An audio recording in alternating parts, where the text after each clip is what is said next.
আপনারা সবাই জানেন আমরা দীর্ঘদিন যাবৎ মেট্রো রেল নারায়ণগঞ্জে যাতে যুক্ত হয় সেজন্য লড়াই করে যাচ্ছি।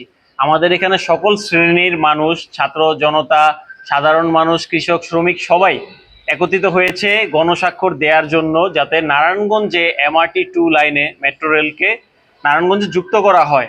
যেটা দীর্ঘ 35 কিলোমিটার হওয়ার কথা ছিল, ঢাকা গাবতলী থেকে আমাদের নারায়ণগঞ্জ চাষারা পর্যন্ত যুক্ত হওয়ার কথা ছিল।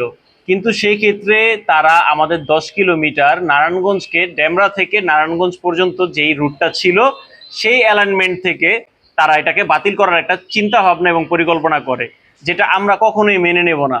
আমাদের একটি শিল্পকেন্দ্রিক এলাকা, বাণিজ্যিক এলাকা হচ্ছে নারায়ণগঞ্জ। এখানে প্রতিটা ধরনের মানুষ, সর্ব ধরনের মানুষ এখানে বাস করে। ছাত্র, শিক্ষক, ছাত্র, ব্যবসায়ী সবাই এখানে বাস করে।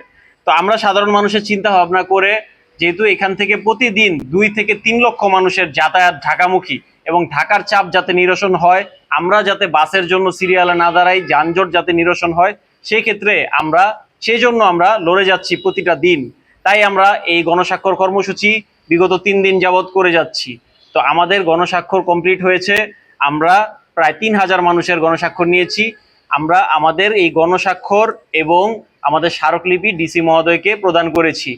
ইনশাআল্লাহ যে কোনো অন্যায়ের বিরুদ্ধে, যে কোনো প্রয়োজনে, জনগণের স্বার্থে আমাদের NGB, new generation of Bangladesh, সবসময় একতাবদ্ধ থাকবে আপনাদের পাশে। ধন্যবাদ।